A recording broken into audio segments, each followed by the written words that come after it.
everyone. Welcome, welcome, welcome to our presentation today. We just wanted to start off, and if you were in person, we like to always start off with a little bit of music to get started with our presentation for our sessions today. And so, please stop that music right now and get ready for our presentation, HBCUs 1837 and beyond. And so right now, we have a wonderful panel that I will turn it over to them so that they can introduce themselves. And Joel, we'll start with you. Thank you, Sarbeth. We really should have started with you as the captain of this ship, but Joel Lee, Assistant Vice Chancellor for Enrollment Management at Winston-Salem State University in Winston-Salem, North Carolina. It's my 6th year at WSSU, managing admissions, financial aid, registrar, summer session, and a few other things for the institution. Happy to be with everyone today. Hi, good afternoon. My name is Priscilla Felix, and I am the International Hispanic Admissions Counselor at Xavier University, and I've been at Xavier now 5 years. Hey, good afternoon. I'm TJ Snowden, the Director of Admissions and Recruitment at Morehouse College. I've been a paid employee of Morehouse for a little bit more than 2 years, but I've been in higher ed for 14, serving in a number of enrollment management capacities. So glad to be here.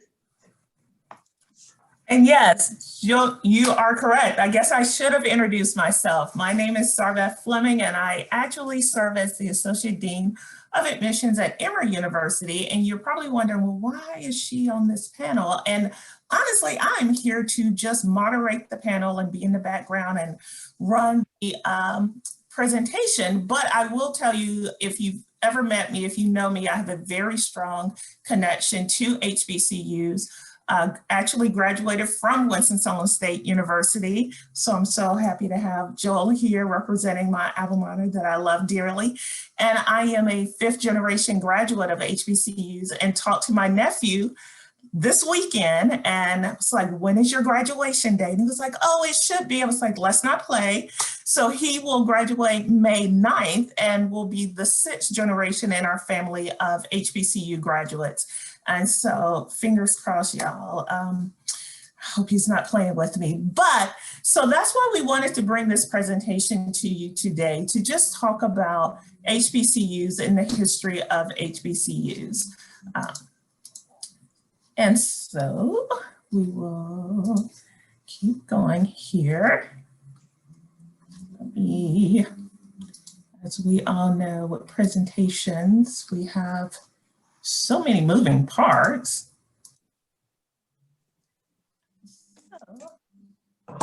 Just move to, so just introduce our great panelists here today. And so one thing about HBCUs is that when people think about HBCUs and colleges, they paint it with a broad paintbrush, right? And they just say HBCUs, meaning every HBCU, and there's over 100 of them.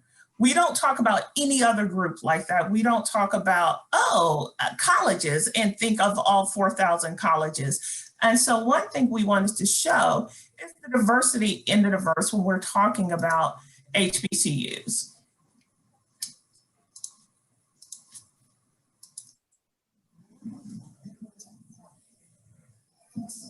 And Sarbeth, you'll need to share the audio from your computer. We can't. Okay, thank you. Thank you so much. As I said, there are so many moving parts. There we go, got it.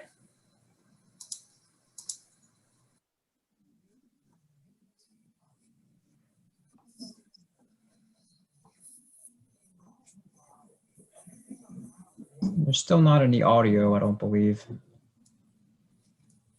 Oh, not in the audio, okay. Hold on, one more. DJ, Priscilla, can you hear it? No. Okay. It worked in practice. It did. Is it not working now? Okay, I'm just gonna stop sharing. We'll share it again and go from there.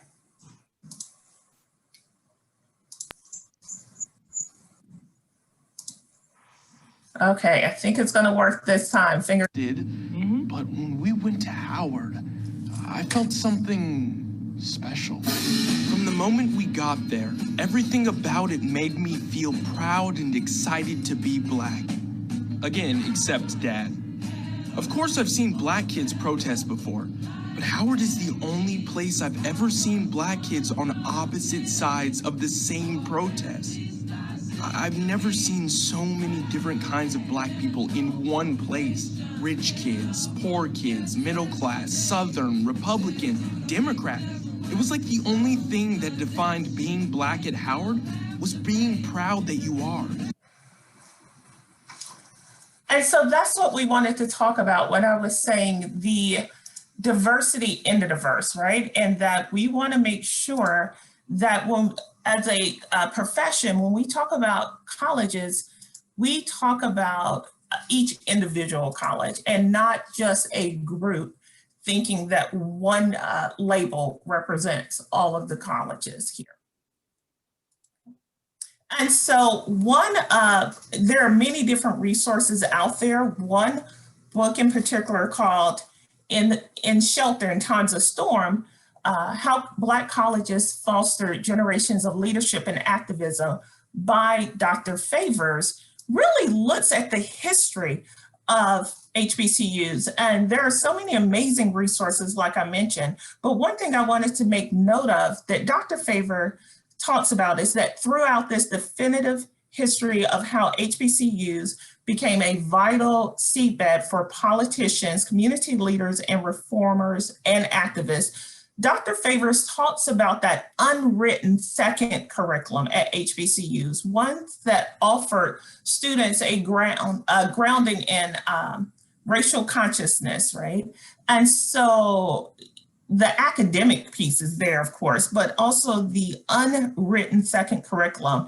And as many of you know, this year, HBCUs really took a huge center stage, especially with the election this year, where we were looking at 3 very powerful Black women who all came from HBCUs that really helped change the tide of the election this year, the presidential election.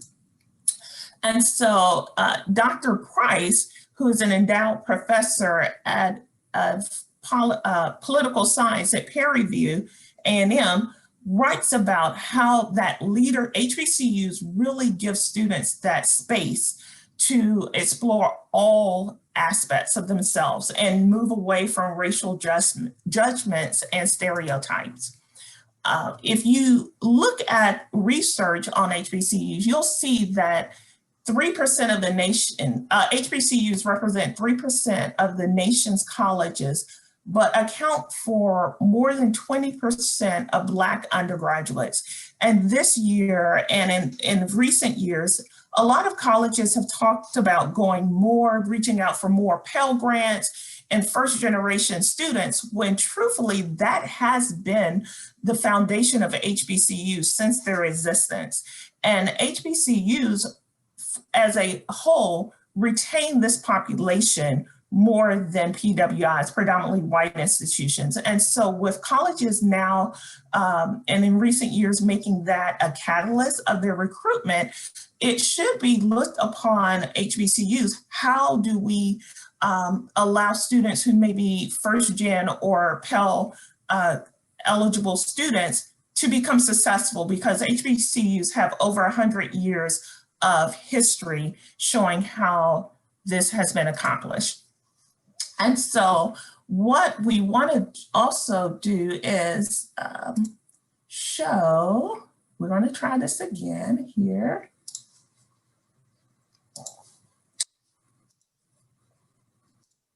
So this video here, when we're talking about HBCUs as counselors. When you were applying to college, was Hillman your first choice? You were applying to colleges, was Hillman your first choice? Of course. I was accepted at Georgetown, and when I turned them down, my guidance counselor threw a hissy fit. She said she couldn't understand why a girl with so much to offer like myself would limit myself at a school like Hillman. That's what she told me. It sounds familiar. She didn't understand. My great-granddaddy was all but accepted at this certain Ivy League school until he showed up for the interview. He went to Hillman, and he went on to become the first black circuit judge of Madison County, Virginia. He always told me, I was 7 years old, baby, you can go to school any place, but no school will love you and teach you to love yourself and know yourself like Hillman.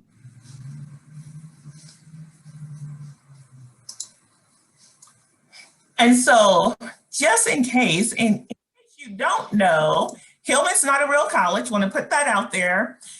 I want you to go and start trying to Google and say, oh, where is this college? But I like that clip because unfortunately, so many students experience things of that nature. I was telling my panelists before when we were just chatting, getting the presentation together, this almost exact situation occurred to me when I was looking at colleges. When I told my college counselor that I wanted to go to an HBCU, she said, oh, you'll be fine. And that was it. It was no sitting down and exploring all of the different options of HBCUs. It was nothing that I saw my classmates who were saying other colleges that we're getting. And so by our words, by our actions, are we discounting over 100 colleges just because it's a label and we figure that students can figure that piece out themselves? And so now I'm going to turn it over to Joel.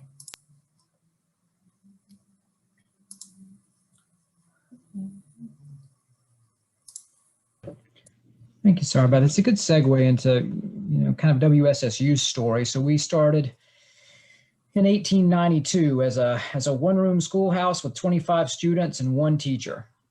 And fast forward to 2021, we're over 5,000 students, 40-plus acre campus or 400-plus acre campus, part of the UNC system.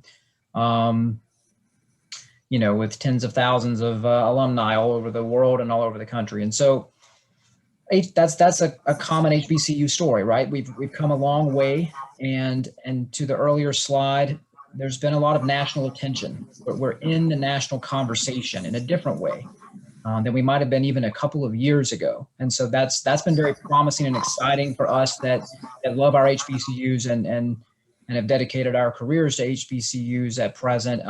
That's very exciting for us to see.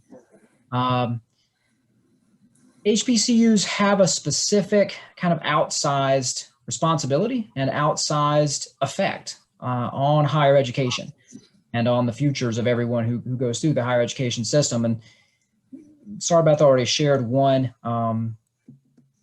Sarbeth, it looks like we just lost the presentation there. Sarbeth already shared one slide there that showed, we're a small percentage of the overall diaspora of higher education, 3% of all the national institutions, but we have this outsized responsibility and this outsized impact on Black graduates and diversity in America, in the American higher education system. Sarbeth, we're currently seeing it with your notes. We're kind of seeing the presenter view. There we go. That looks good. Thank you.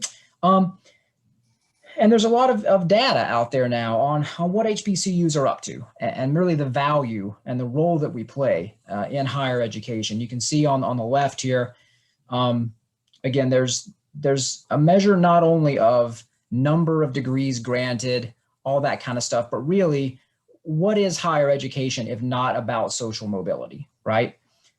HBCUs really play that outsized role in social mobility. And this slide is not to throw shade at PWIs. But it is to point out that HBCUs do a really good job with this. We, on a percentage basis, we're enrolling more low-income students than our predominantly white partners. And more students by percentage at HBCUs are experiencing upward mobility than they might elsewhere. I love statistics number 3 and 4 on the right-hand side. Nearly 70% of students at HBCUs attain at least middle class incomes, and 2/3 of low income students end up in the middle class. That's social mobility, right? And that's really in a large part the mission of the American education system to some extent, and maybe some of why some of us are even in education is to is to help with that social mobility, to change people's lives, to change the lives of their families in the future. And that's something that HBCUs are doing and doing well. If we go ahead and go to the next slide, what's the trickle-down effect of that?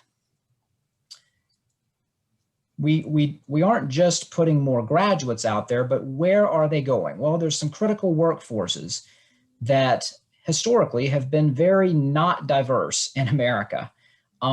This is the STEM industry. This is healthcare. This is engineering. This is teaching. We know that these critical workforces have for a very long time looked a certain way and functioned a certain way. But that's beginning to change, and HBCUs are a big part of that. Again, small percentage of the total post-secondary map, but again, an outsized impact on things like STEM, as you can see there on the left. And diversity, we know as diversity starts to expand in areas like education, in areas like healthcare, the outcomes begin to change, right? And that's just not in higher education, but that's in K through 12 education as well. You can see this quote from a 2018 study about the impact in education when a student has a teacher that looks like them, has cultural similarities. They report feeling more cared for, more interested in their schoolwork, more confident.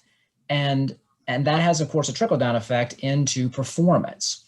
And so as we're able to start to change literally the face of some of these critical workforces as HBCUs, we're starting to change education, healthcare, and other pieces of the puzzle, of the societal puzzle, for a lot of people. Healthcare is the same thing. You can see from the Association of American Medical Colleges here, diversity in the health professions leads to improvement in access to care for the underserved, better quality of care, different learning environments, not just for higher ed healthcare students, but for actual healthcare outcomes in America. And so with HBCUs playing a huge role in this and doing a good job feeding these industries, it's another way that HBCUs are sort of starting to change some of the narratives in different aspects of American life. We'll go to one more, and then I'll turn it over to my distinguished colleagues here. I love this Horace Mann quote: "Education, then, beyond all other devices of human origin, is the great equalizer of the conditions of men and women, the balance wheel of the social machinery." That's a great idea and concept, but America has not always done a great job achieving that. We know that there are still huge opportunity gaps across America, with education being one of them. You may have seen this, you may well have seen this equality, equity image on the right, but it's maybe never been more in the consciousness of Americans than it is now. We're having conversations that we weren't having even 5 or 10 years ago out in the public mainstream with the volume that they're being had at. And I think where we've landed is higher education has gone after equality for a long time, but that doesn't really work if there are these large opportunity gaps. And again, the diversity and the diverse, right?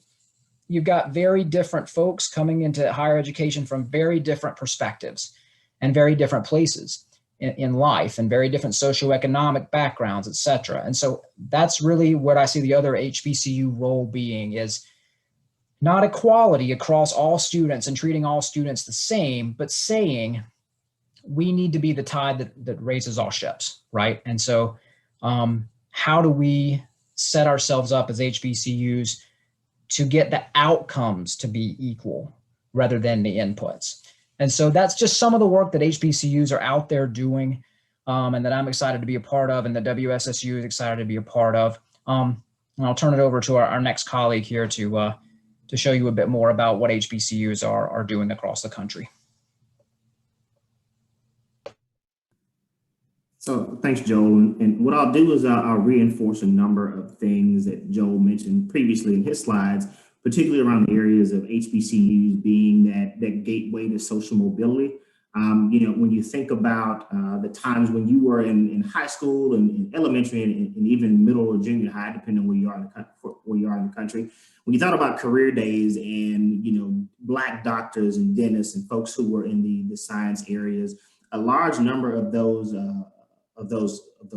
people, those professionals were trained at HBCUs, and particularly when you think about dentistry as well as medicine, Howard University and Meharry Medical College are two that really stand out, which are still now accounting for almost 20% of the degrees awarded in those fields. There are a number of other institutions, HBCUs particularly, who do have professional schools, but these are ones that are pretty prominent when you think about where our Black doctors and dentists are being trained. Also, HBCUs are accounting for over 75% of the Black men and women who hold professional degrees, particularly doctorate degrees, as well as those in the armed forces. And also, as you think about the clip that was played earlier with Whitley and Dwayne about educating our Black judges. Then also, you think we go back to the STEM professions, and one school that sticks out to me in my mind is North Carolina A&T, and the large number of graduates they have that come out in the engineering fields. Then also, we continue to rank high in terms of graduates who pursue graduate and professional training. Again, HBCUs are that gateway to the next level, and they prepare our students in undergraduate life to reach for those opportunities for professional degrees. Because even when you think about the value of an undergraduate education now, it's on the level of almost how a high school diploma was years ago, where it would allow you to move into a certain bracket to achieve a certain level. But then now, how important it is for our students who go to HBCUs, and students in general particularly, have those credentials that say they did go the extra step to a graduate or professional program to show that they have that persistence to learn and also grow in the profession moving forward. Then we think about HBCU graduates who have changed the world. We talked a bit earlier about Stacey Abrams, who's a Spelman alum. You also have Rosalind Brewer there to the left, who's a Spelman alum, who's now the CEO of Walgreens. Oprah, obviously, everyone knows her, and then Madam Vice President Kamala Harris, a Howard grad. And you see a number of the others as well. They're entertainers. Again, a lot of our institutions, when they were formed back in the 1800s, were opportunities to educate teachers and preachers. And now that you see that as we've evolved over the last 100+ years, that we've certainly had a number of other alum who, both known and unknown, who have gone on to exceed in every field they have. And so, Sarbeth, we'll go to the next slide.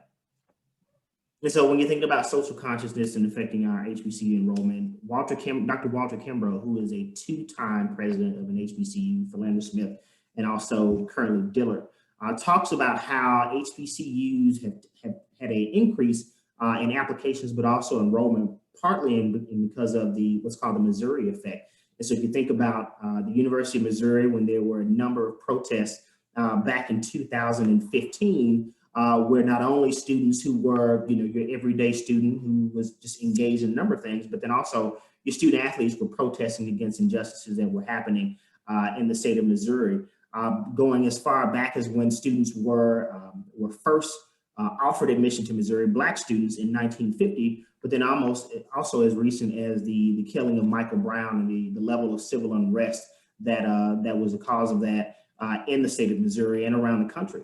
And so you'll see a number of statistics about how freshman enrollment increased at places like Shaw, South Carolina State, Tuskegee, Dillard, Central, Delaware State, as well as Florida Memorial.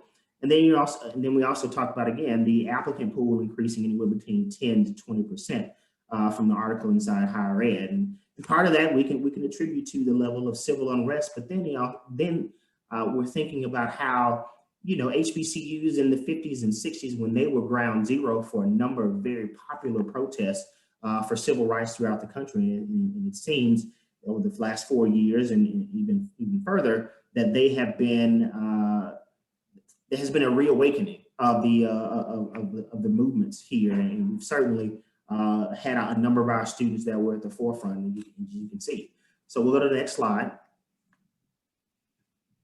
And so again, going back to how important HBCUs are in offering and conferring degrees to Black students, nearly 48,000 degrees were conferred by HBCUs.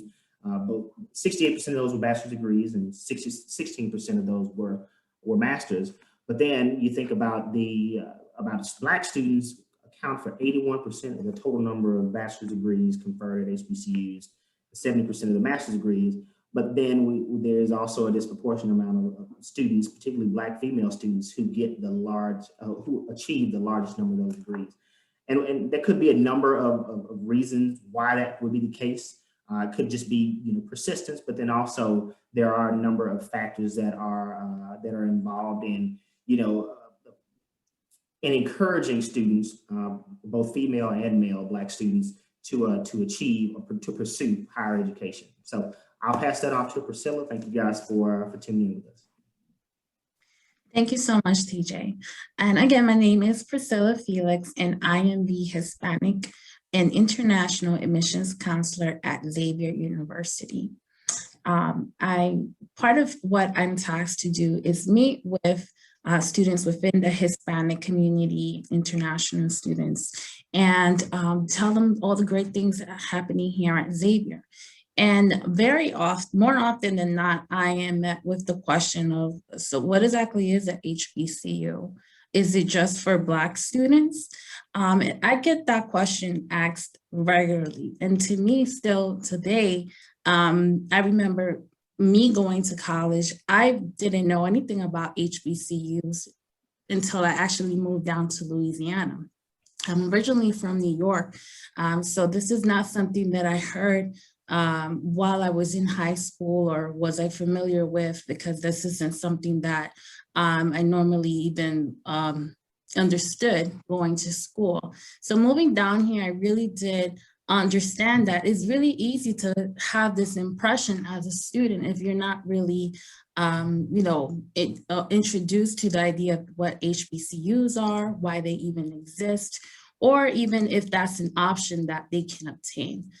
So looking at different things, I kind of just wonder, like, if you're, a student, you're not really expected, if it's a Catholic school, which Xavier is in fact also a Catholic university, you're not, but 19% of our students are Catholic, so the large majority are not.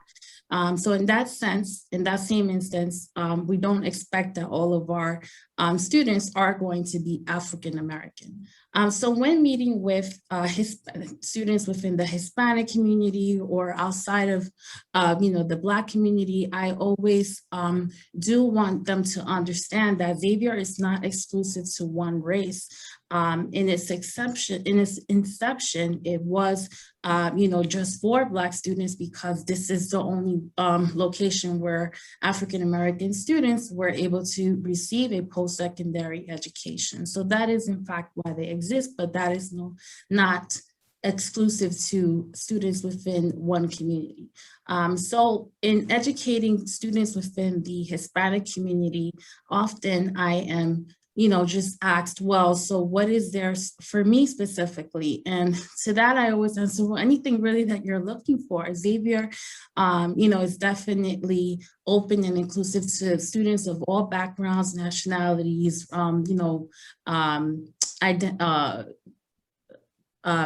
as far as religious backgrounds, it's open to all students. And interesting of the demographics that I saw as far as our research is that, that is a trend that is really increasing throughout HBCU campuses. So throughout, I did see that, a lot of HBCU campuses have increase in their Latinx community as far as their student demographic. Interestingly, Lincoln University, Missouri, and West Virginia, Bluefield have a majority of enrollment of white students. I saw that in, I lost the presentation. I believe it was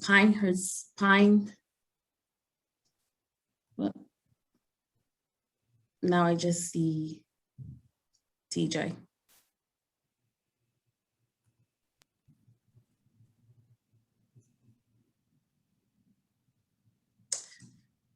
While that's coming up, I did also see, several instances where students within the Hispanic community were interested in seeing more of the Hispanic student enrollment within their campus. I've done small focus groups within the students here at Xavier, and within those focus groups, the students tell me, I wish there were more Hispanic students here because Xavier just has so much to offer its students.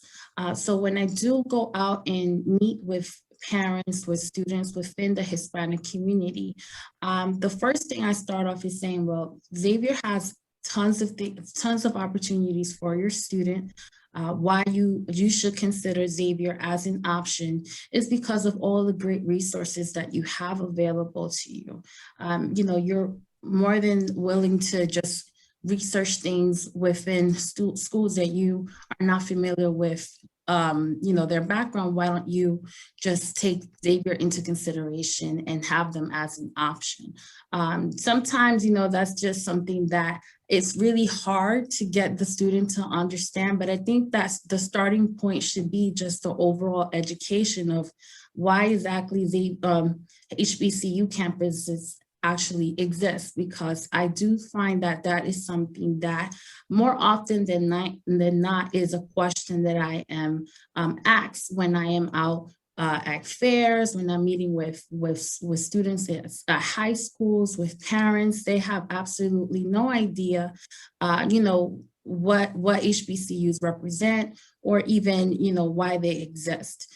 So that's something that is very small that we all kind of just should take back and understand that, well, a lot of students, and especially outside of the Black community, don't really know why HBCUs even exist in the first place.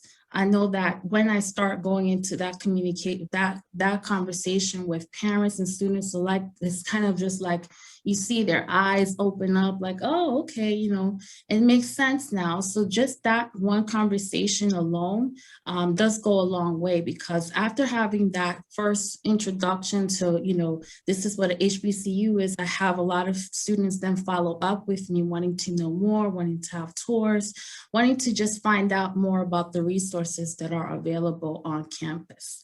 Also, trends and statistics show the Latinx community is one that is definitely rising, not only within other universities, but within HBCUs alike.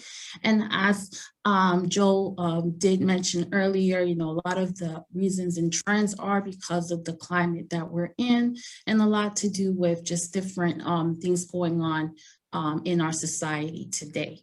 So a lot of the students that are looking into HBCUs campuses, specifically here at Xavier, a lot of the students that I meet with and parents are interested in just that nurturing community environment where they feel that their student is going to have access to different resources, access not only to resources, but actually people that will help them understand these resources and getting from the day of enrollment to the day of graduation. So just helping you throughout that whole process from the moment you enroll until the moment that you graduate is something that a lot of the students that I meet with, specifically within the Hispanic international community, are looking for. Is not so much that hand-holding, but just that reassurance that you have someone in your corner that is going to assist you within your transition. And then this is just the data that shows the different percentage of within enrollment within HBCU campuses. As you can see, Hispanic students has increased throughout the time and also is estimated to have much of an increase in the next coming years. All right. So thank you. We are going to go to questions. And there was one great question on in the chat. Well, there were several, but feel free to put your questions in the chat. But the one that I want to start with is to our panelists. How do we combat the stigma that is put on HBCUs as a whole? The negative stigma, let me put that there.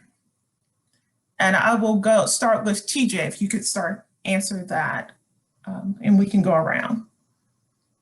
So thanks, Sarbeth. And interestingly enough, a lot of the stigmas that are centered around HBCUs were kind of the things that were brought to me or to my attention when I was a high school student getting ready to graduate. but they're now working in that position and thinking about it from the admissions perspective. I think the two things. One, we need to eliminate this narrative around HBCUs always doing more with less. I think that there are a number of institutions that we have that have a number of resources that are just not promoted as much as we should. And so as you think about some of the great STEM programs and liberal arts colleges like Morehouse and like Spelman and some of the others, I think if we start from a position of strength and saying that, okay, these are opportunities that we have for students, and then also providing more information to them to not only get admitted into these programs, but also be able to fund these programs. As you mentioned earlier, there's a large number of our students who come to HBCUs who are Pell Grant eligible. And so those are students who usually come from a low SES background. And so when you think about it from that perspective, I think just providing more information about options and changing that narrative that we may not have the large endowments, but we certainly have a number of benefactors and a number of programs that are funded that we can use to help our students. The other part is I think there definitely needs to be an emphasis on customer service. We don't like to call it this, but I think the idea of higher education is a business. And our students and our families, they are our customers. And so in order to better, you're not going to go to a car lot and you're not going to buy the worst thing on the lot and just saying, like, I'm willing to spend a certain amount of money on this car without knowing, what's under the hood and what is and what potential problems can lie down the road. The same thing goes with higher education, right? You should get the same type of service and the same type of opportunity with an HBCU that you would at an Ivy League or would at a top institution, and you should expect that. And so as I talk to my families and students about asking the right questions about the process, certainly think about how you are to be treated as a consumer of that education. I think that's wonderful. Let's jump to the next question here so that we can try to get as many answered in our time. Do you think the fact that governments gave predominantly Black institutions the moniker HBCUs has codified these colleges that feeds into this thought that the colleges are inferior by their history? So having that label, do you think that plays into the individuals separating them from predominantly white institutions or colleges as a whole? And Joel, if you want to start that would be great. Sure, Sarbeth. I think there certainly probably is some truth to that. I think, as you said earlier, when you talk about predominantly white institutions, they're not immediately labeled PWIs nationally by everybody talking about them, right? It's a definite double standard. So, I think to kind of go back to some of TJ's comments, I think it's largely about telling our story. I mean, some of the things that are on this presentation, it's great for a higher ed conference, but how do we get that word out nationally? How do we get it in the hands of high school counselors across the country? How do we get parents know what HBCUs are up to? And, I think it really is about telling that story and starting to maybe move away from what that may mean in people's heads historically, kind of to some of the video clips you showed. There's this idea of HBCUs, and then there's this 2021 reality of HBCUs, which is really different and wonderful and dynamic. And what we've seen at WSSU is we're now a first choice institution for this much, much larger percent of our incoming students than we were even 5 or 10 years ago, especially even 5 years ago. So we've seen a little bit of a shift as far as perspective. We're also seeing, HBCUs are starting to do a lot of much larger research portfolios, much larger impacts on things, much larger donations. So Mackenzie Scott, I'll give you this as an example. Mackenzie Scott, ex-wife of Jeff Bezos, CEO of Amazon, she recently gave a number of organizations and institutions around the country. I think she gave $400 and something million away. Well, WSSU got $30 million from her, which for an institution of our size is an incredibly large deal. but that comes from the changing narrative. Would somebody like a Mackenzie Scott have given us $30 million 15 years ago? There's no way to know for sure, but I would say no. I would say that the narrative around HBCUs is beginning to change, where she can say, if I give this HBCU $30 million, they're going to do a heck of a lot with it, and they're going to impact all these things. And I think that is some of the storytelling that has to go on, some of the change in narrative. It's a great question, and it's not a quick fix, right? It's not a quick fix answer. 2 minutes left. And one question, well, there's multiple questions, and I'll just combine these about the debt and the debt that students incur attending HBCUs, about the full need that traditionally HBCUs do not package students with meeting 100% of need in the economic environment of HBCUs when it comes to tuitions and grants and scholarships. And so maybe just touching a little bit on that, what I will say as moderator, but an HBCU graduate who did receive a full presidential scholarship. And so when I hear questions of HBCUs don't have resources, I think it's like any college, right? You have to do the research and find, because almost every HBCU out there does have some type of full merit-based scholarship program. And so what would you talk about the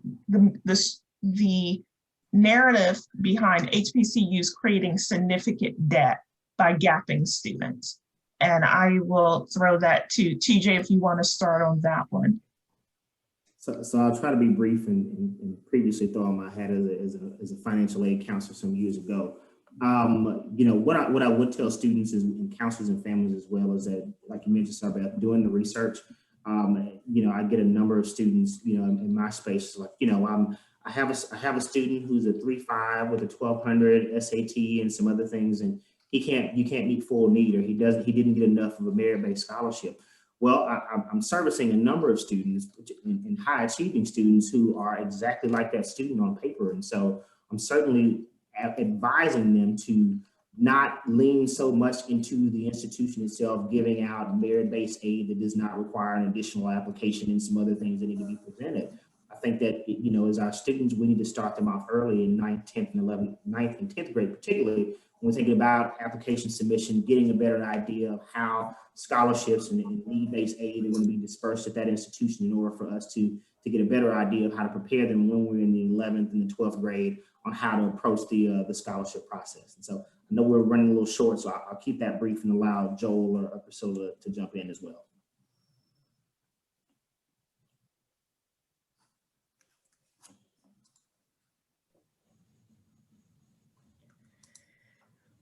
We're basically out of time, but it's really good points. There's a lot of questions we're not going to get to. I would want to make sure that everybody knows. I'm going to throw my contact information into the Q&A just in case anybody wants to email questions. Hopefully folks can see what's in the Q&A, but if anybody wants to, I'm just Lee J at wssu.edu. Just my last name, Lee, first initial J at wssu.edu. Great questions in the chat. We'd love to keep the conversation going, so feel free to reach out to us and panelists. But I know we're kind of out of time here, unfortunately. And what I'll say, well, first, thank you for dealing with my tech issues. Like I told Joel earlier, I have like 3 monitors running, so we never know what's happening. But thank you so much for participating today. This is just a surface presentation about HBCUs, and hopefully as educators and as people in the field, take the time to stop and research. There's over 100, right? And they're all very different and created for different purposes and serve different populations. So please allow this to be the beginning of your conversation about historically Black colleges and universities. And if we're helping students, we should help all students and know about all of their options. Like Felicia said, it's not just if you are Black, then look at HBCU, but there are opportunities there for all students. So thank you again. for participating, and we will see you in later sessions today. Thank you, everyone. Thank you. Thank you all. Thank you.